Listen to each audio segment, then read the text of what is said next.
I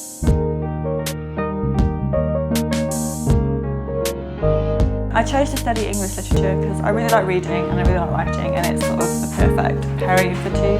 English sort of teaches you about philosophy and history and human nature, and I just think that's really beautiful.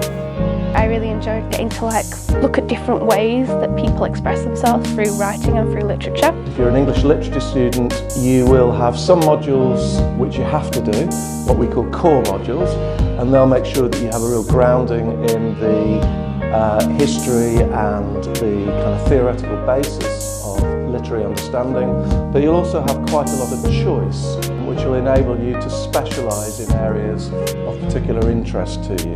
I really like the chronological order of the course. It gives you good grounding in literature from sort of the very beginning to the 20th century. I guess I enjoyed the different mediums that you can do. So at the moment I'm studying prose, poetry and film, which makes kind of like the variation of being able to do all three. What I hope to do is to help my students become researchers in their own right.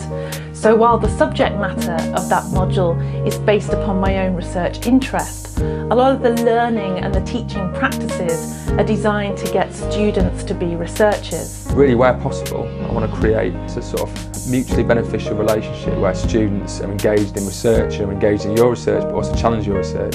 That's research-led teaching. Through that process of research, our students will hopefully develop kind of really fine and well-tuned understanding of how an arts degree can actually really help you understand the world better and make kind of connections between many different areas of human activity. There's always somewhere you can go to work. Western Bank is where most of the English books are. It's a bit more chilled, but I think the IC is great for different study spaces, for silent areas, group areas. There are lots of different places to study. If you need some silent study space, you can go to the Western Bank Library, you can go to parts of the IC. If you need a more collaborative study space, you want to talk to your fellow students, you're working on a group project or presentation perhaps, then there are rooms that you can book in the IC, as well as Western Bank Library and the new Diamond facility. So we've really got learning resources and learning spaces for everybody's learning needs. I chose Sheffield because you get a really vibrant city on the side of your studying. Our relationship to the city extends to the showroom, which is a kind of art cinema, and many of my colleagues work with the showroom and put on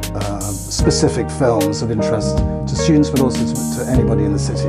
It's quite a cultural hub, I guess, Sheffield. There's so many literary events, documentary events. The university is very much part and parcel of the cultural life of Sheffield. People are much friendlier, I find, and I think that's what I enjoy most about Sheffield. Not just in an academic sense, but just in living here. Student Union is amazing. There's just so much stuff going on. There's places to eat, places to go out. Film Unit is a student-run cinema. We screen films down in the Student Union auditorium. It's helped broaden my horizons with film. I think my course has really helped me in that respect in a publicity and marketing role. Sheffield Uni is great. There's lots of stuff going on all the time. It's really friendly and vibrant. It's a great choice.